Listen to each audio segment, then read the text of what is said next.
São muitas ideias usadas mundo afora e que podem ser adotadas no Brasil. Veja só. Uma das propostas de mudança é a adoção do voto proporcional em lista fechada. Os partidos definem a lista de candidatos e os eleitores só podem escolher a legenda. Depois de apurados os votos, é definida a proporção dos recebidos por cada partido em relação ao total, usando-se depois o mesmo cálculo para as vagas a que cada partido tem direito. Os eleitos são aqueles no topo da lista dos partidos, como acontece em Portugal, na Espanha, na África do Sul, em Israel e na Argentina. Já o voto proporcional em lista flexível é uma combinação das listas aberta e fechada. Cada partido ou coligação faz uma lista, mas o eleitor pode escolher também votar num candidato.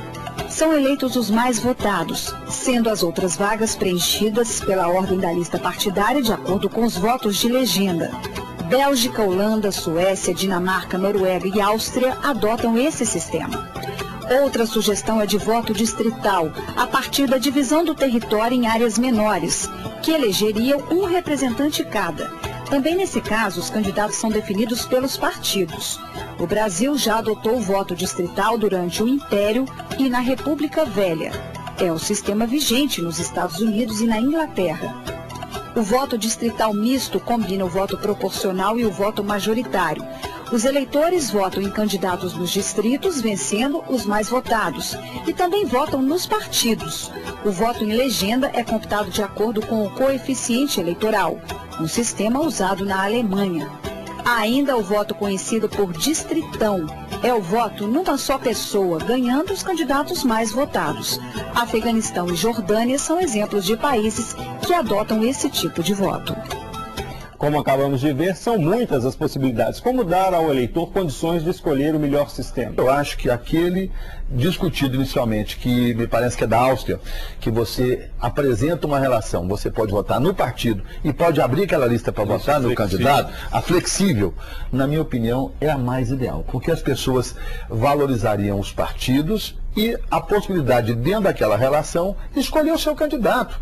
Então, seria mais flexível, não teria as imposições que o recurso financeiro faz prevalecer, Paulo. Distritão liquida o partido. Liquida. Distritão é que você vota só nos candidatos e aí os mais votados eleitos. Aí não precisa de partido político. Não precisa de partido político mais. Eu acho isso um retrocesso. Ao mesmo tempo também, aquele distrital extremo, né? Que no distrito elege um só, eu contra você contra mim, só vai um. Caciquismo. Também não é. Então, tem a hipótese do distrital misto, que metade em lista e metade distrital, que eu acho razoável. Mas eu penso que o distrital tem que ser, como foi no Brasil, lá na Primeira República e no Império. Eram distritos grandes em que se elegiam 5, 6 deputados. E aí é razoável, aí eu acho, a minha tese no início. O sul de Minas vai eleger 5 deputados, o Triângulo vai eleger 5 deputados. Eu acho razoável porque diminui as circunscrições. Mas deixa eu conjugar isso com outro problema, que é o problema do financiamento. É uma outra... O distrital não permite o financiamento público. É muito difícil que fosse feito através do distrital. É mais difícil. Agora, por isso a lista sim. A lista pode ser a lista, pode ser uma lista absoluta do partido, que eu acho até que era o melhor, mas pode ser também a lista flexível, que talvez seja mais da realidade brasileira. Se for flexível, você também não permite o caciquismo dentro do partido. Sim. Então você flexibiliza. Você não vai ter o absoluto da direção partidária. Essa lista você permite que o financiamento, que você liquide com financiamento privado. Porque os partidos já recebem hoje fundo partidário, etc. Então, com este recurso que os partidos têm, ele faz a campanha política, que é muito mais barato do que abrir para o financiamento privado de campanha, que é um corre-corre, o tudo vale, tudo pode, caixa 2, corrupção, isso tudo vem com esse financiamento privado. Paraquedista. Olha, pessoas que não têm a menor condição, é apenas o dinheiro que os elege, é compra de prefeito, é compra de vereador, é aquele Deus que nos acuda em abrir campanha. Isso tem que acabar, esse financiamento privado no Brasil é um dos piores coisas que tem. Então, combinar o financiamento, que seja o fim do financiamento privado, com um voto no partido, aí você fortalece as instituições. É isso, tem que ser pontual. E outra coisa, por fim, o controle aos partidos. Partido é privado, mas ele tem que ter controle público. Ele recebe recurso público. Então ele tem que ter controle. O Ministério Público tem que estar olhando os partidos políticos, a aplicação dos recursos, isso é fundamental nos partidos. Pra você ter ideia, de todos os modelos apresentados aí e utilizados em vários países do mundo, o mais adequado é o da Alemanha. O mais adequado é o da Alemanha. Metade na lista e metade distrital. Por quê? Porque essa ideia de votar na pessoa, gente, por mais você pode chegar num parlamento, né? Você tem ali poucos que se identificam diretamente com o eleitor. Porque a maioria, isso vale para todos os congressos, vale para o Congresso, vale para as Assembleias Legislativas, a maioria não representa diretamente aquela população. É aquela história que aquela comunidade. Você é criticando ou você é Ronaldinho? Porque o que está valendo hoje no Brasil, para chegar no parlamento, é quem tem mais dinheiro. Infelizmente é. E outra coisa, quando você chega aqui na Assembleia ou no Congresso Nacional, todos são deputados. Então a população não sabe que um teve dificuldade para chegar, que o outro gastou milhões, né, e às vezes nem saiu de casa, só contratou cabos eleitorais para fazer campanha, né? Então quando você tem parlamentares que ralam, que vai na base, que discute, que vê o problema da comunidade, tem outros que mal vêm no parlamento. Por isso que nós estamos mudando, inclusive, a questão do voto aberto, da presença, de pôr digital na hora de votar, porque tem parlamentares que nem votam, né? E aí a população fica com raiva dos políticos, acha que todo mundo é igual. Sabe o que é interessante nisso? Quando o voto é na pessoa, o eleitor vota assim, vai resolver também o meu problema. Aí eu vou votar no fulano de tal, porque ele vai resolver o problema do meu médico, ele vai resolver o problema da minha ponte, ele vai resolver o problema do meu asfalto, ele vai resolver o problema da minha conta de luz. Só que o deputado não resolve os problemas do eleitor neste sentido. Ele não resolve o problema do executivo. Aí o que acontece? O deputado fica dependendo do executivo. Vira um despachante. Aí ele vira um despachante e pior, ele vira o fisiológico. Aí eu preciso da emenda do executivo, eu não voto contra o executivo, eu me amarro do executivo, isso todos os partidos, não? É verdade. Ficam vinculados ao governo. Realidade política. É realidade política atual. Então, se ele é oposição, coitado, ele não vai ter as emendas. Aí ele não vai ter o voto daquele eleitor. O voto tem que ser partidário. Hoje, os partidos recebem recurso público. Então, as multas, os partidos todos, pelo tamanho da sua bancada na Câmara dos Deputados, ele recebe um quinhão dos recursos públicos. E o que o partido faz com esse recurso? O eleitor pergunta, mas explica o que ele faz. Ele custeia os aluguéis, o salário daqueles servidores que trabalham para o partido, as correspondências, as publicidades, o partido vai para a TV, faz seus programas. Pegar esse recurso, não é tirar o recurso da saúde, não é tirar o recurso da segurança, esse recurso, e poder, com esse recurso, utilizar para todos os candidatos do partido, com transparência, mostrando quanto foi gasto pelo parlamentar, nós vamos nivelar os gastos da campanha. É hora de passar a régua, é hora de mostrar como o recurso público destinado aos partidos pode ser melhor aproveitado, eliminando a figura daquele que investe no candidato, banca o candidato, para que depois o candidato possa, nos parlamentos, representar os anseios da empresa e não do povo. O funcionamento privado, o financiamento privado é pior do que isso, porque o financiamento privado, ele não existe apenas durante a eleição, não. Hoje, os grandes partidos no Brasil têm como principal fonte de financiamento para o seu dia a dia as empresas. Isso é o PT, é o PSDB, é o DEM, são todos. PMDB, eles vivem principalmente da contribuição financeira privada, inclusive o meu partido. Sem isso ele não funcionaria. Agora, que independência tem ele em relação, portanto, ao seu aprimoramento político ideológico? É questionável. Por isso o financiamento privado, ele precisa acabar. Ele é ruim para os partidos políticos, é ruim para o eleitor e para o indivíduo que se candidata. E como levar isso, deputados, à população, no sentido de que ela compreenda que o financiamento público não é apenas dar dinheiro aos partidos ou aos candidatos, aos políticos? Explicar para a população que os partidos já recebem dinheiro público. Não é dar dinheiro, não. Os partidos já recebem dinheiro público. Já existe o fundo partidário. Ou seja, os partidos já recebem dinheiro público, mas continuam recebendo, além do dinheiro público, o dinheiro das empresas. É por isso que o Congresso Nacional, lá tem a bancada ruralista, dos grandes ruralistas.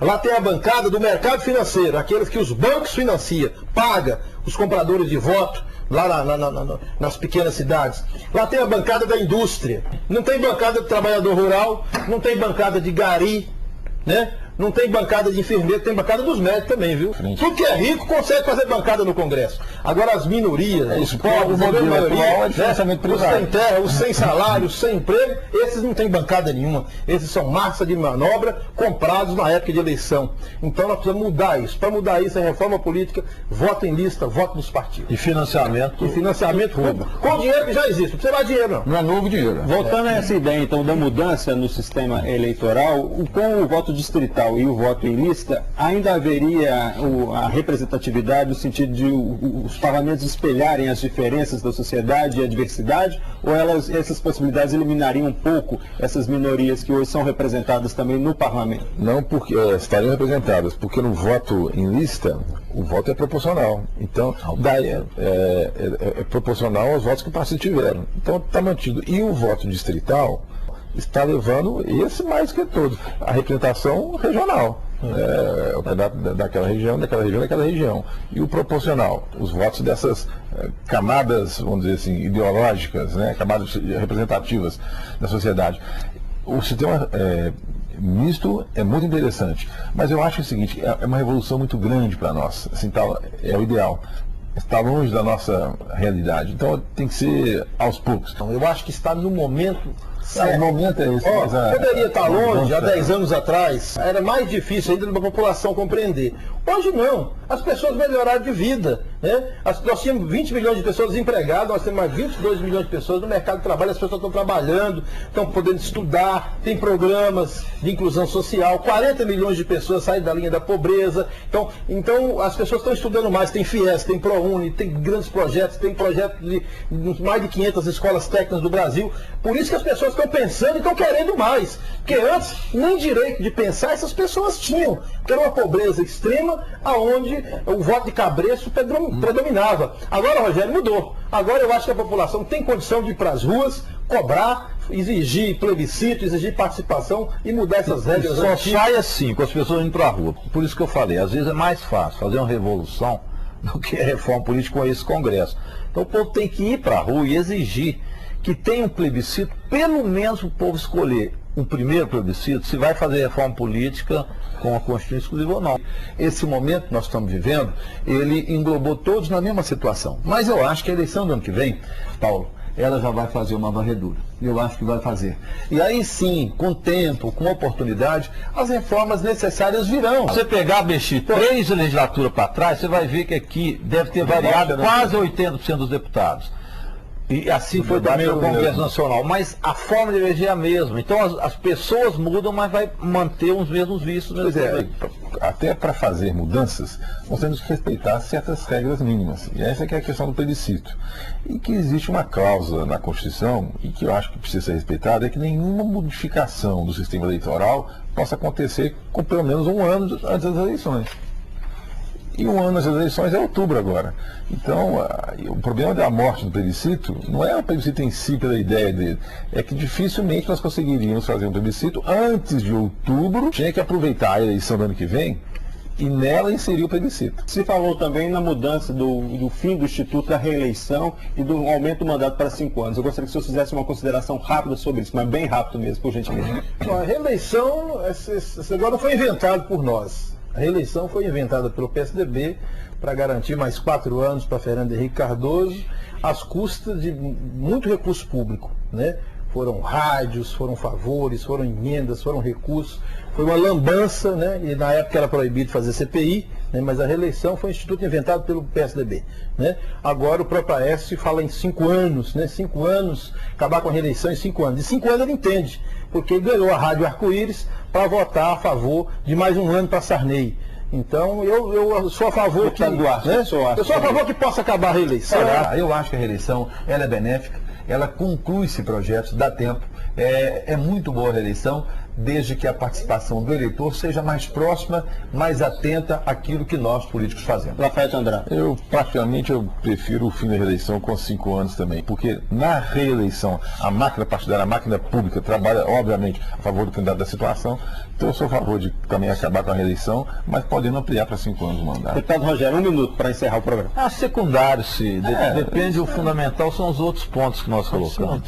Depende do que for feito. Eu prefiro que a gente termine esse debate no seguinte sentido.